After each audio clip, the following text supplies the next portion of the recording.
Bonjour à tous, c'est Melinda Myriam, j'espère que vous allez bien. Si vous êtes nouveau sur la chaîne, soyez les bienvenus dans la famille de Dieu.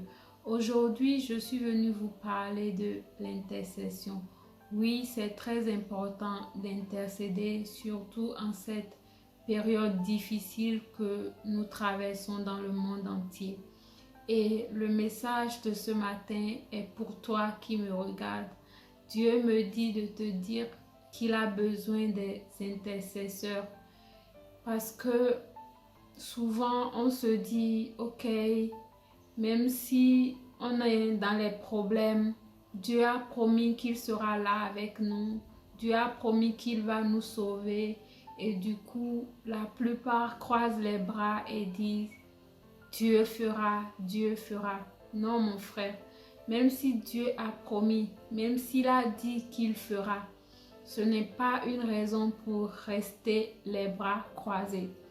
Je l'ai répété dans mes précédentes vidéos et je le répète encore.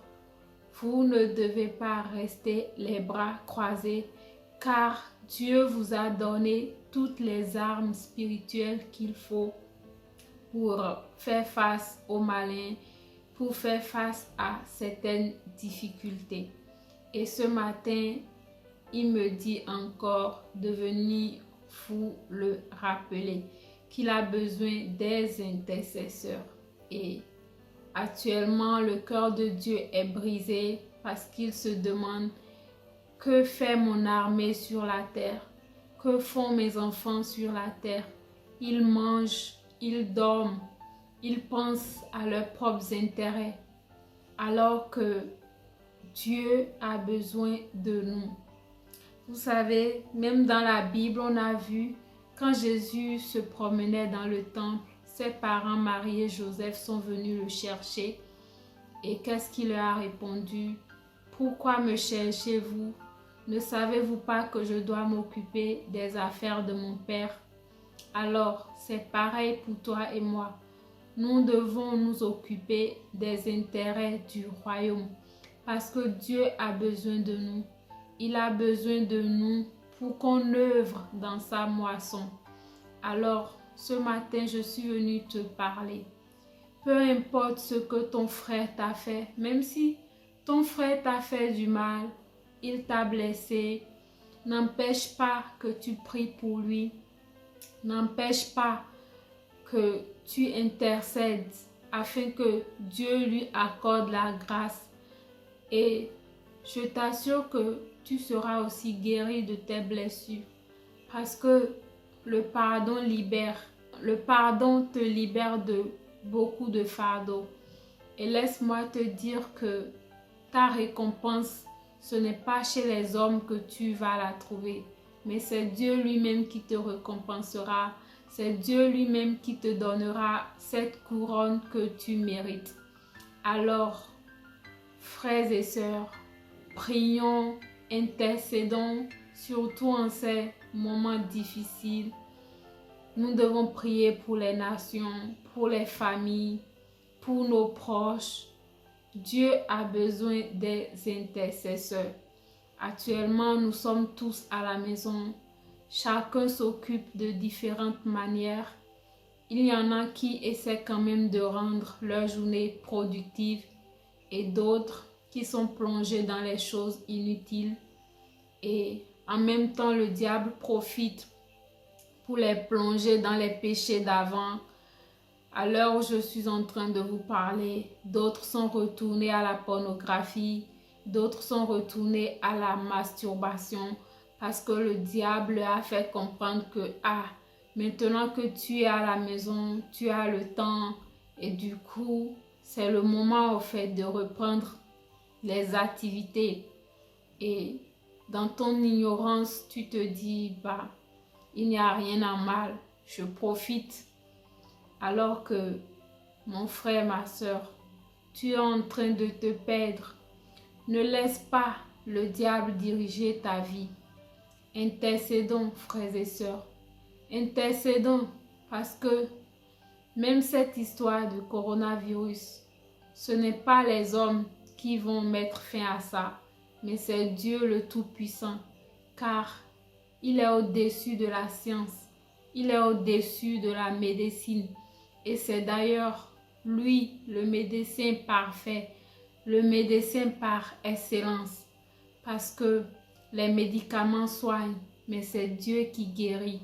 Et la Bible nous dit que par les meurtrissures de Jésus-Christ, nous sommes guéris de toutes sortes d'infirmités. Alors, réveille-toi, peuple de Dieu. Prie, prie, prie, prie. Parce que Dieu a besoin de son armée sur la terre pour réagir, pour faire quelque chose. Il n'y a pas de paresseux dans le royaume des cieux. Et ce matin, j'ai été profondément touchée par la méditation du chapitre 18 de Genèse. Je ne vais pas tout vous lire, mais je vais vous lire juste une partie.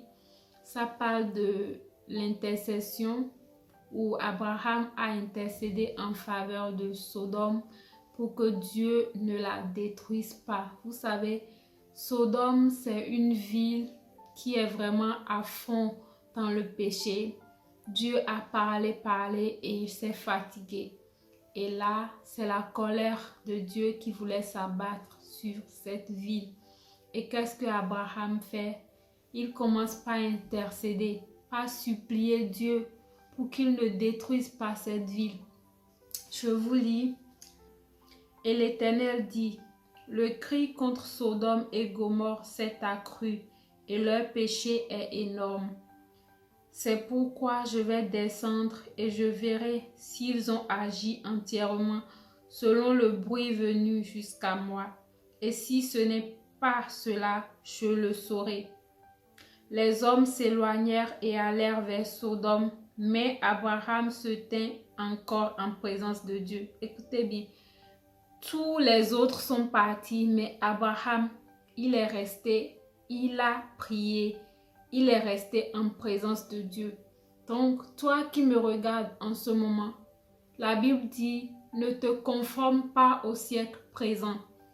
Même si les autres font d'autres choses, les autres sont dans leur distraction, toi, en tant qu'enfant de Dieu, tu dois te connecter à ton Père céleste. C'est lui qui te donnera des instructions sur comment les choses vont aller. Et toi aussi, à ton tour, tu lui parleras, tu lui diras les choses que tu as dans ton cœur. Tu intercéderas pour ces personnes qui sont dans le monde, qui ne comprennent pas ce qui se passe actuellement parce que le diable les a aveuglés.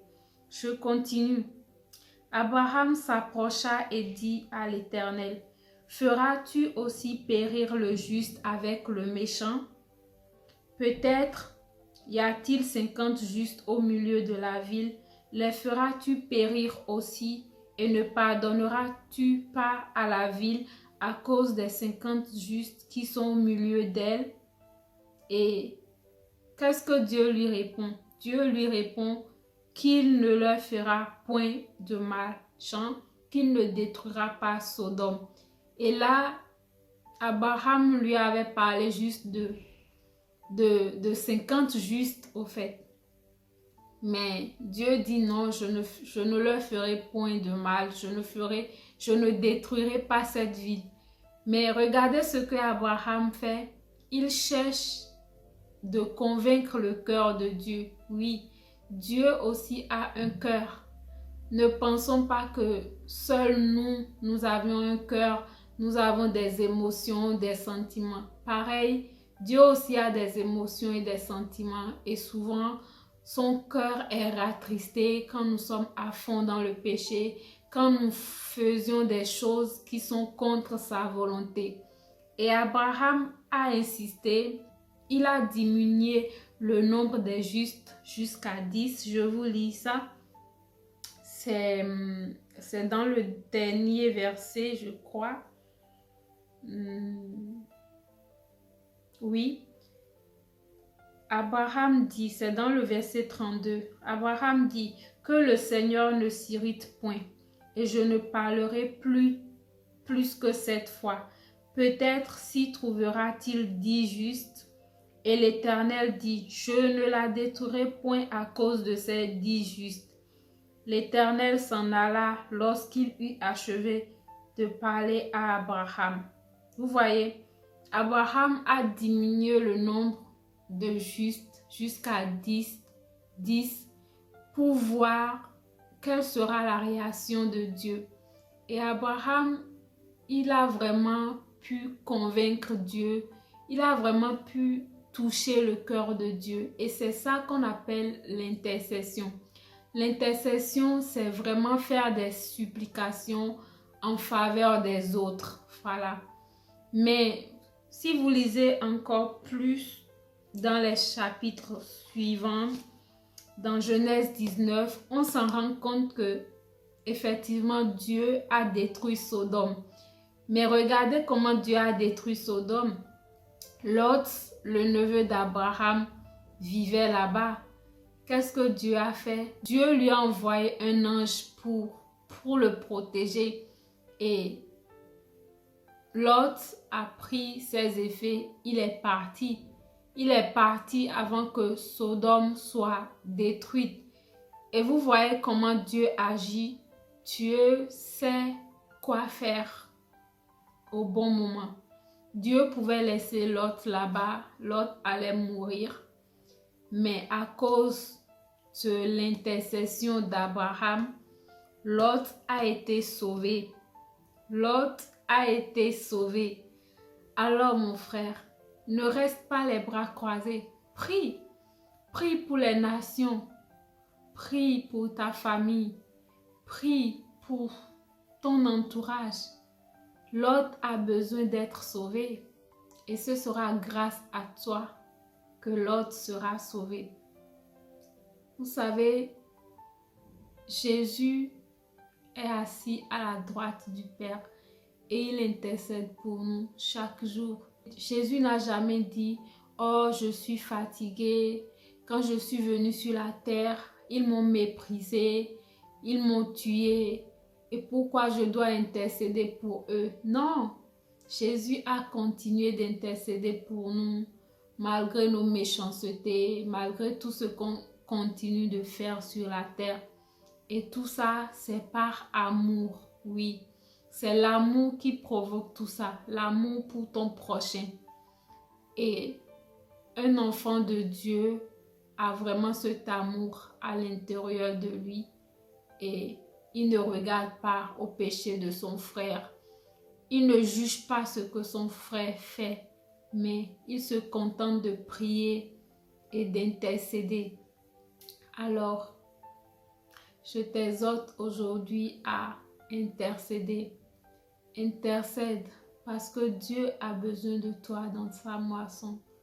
Dieu a besoin que tu intercèdes afin que les âmes soient sauvées, afin qu'il y ait un réveil spirituel dans le monde entier, afin que le Saint-Esprit souffle dans les familles, dans les maisons, pour que après ce confinement, nous soyons tous transformés, renouvelés, nous soyons de nouvelles personnes, afin que nous ayons une vision différente de la vie, différente de la vision qu'on avait. Peut-être avant, tu étais lié aux choses du monde, mais à travers ce confinement, tu finiras par comprendre que l'homme n'est rien et que c'est Dieu qui est au-dessus de toutes choses. Oui, Dieu est au-dessus de la science, de la médecine. Dieu est au-dessus de toutes choses. Il est l'alpha, il est l'oméga. Alors mon frère, ma soeur, prie, prie et intercède. Ne regarde pas au mal qu'ils ont fait pour te nuire. Ne regarde pas à tout ça. Dieu est avec toi. Et quels que soient les combats, tu seras toujours victorieux. Parce qu'un enfant de Dieu est toujours vainqueur. Je vais m'arrêter là pour aujourd'hui. Je pense que le message est passé. Que Dieu vous bénisse et à la prochaine. Partagez massivement cette vidéo pour aider d'autres personnes.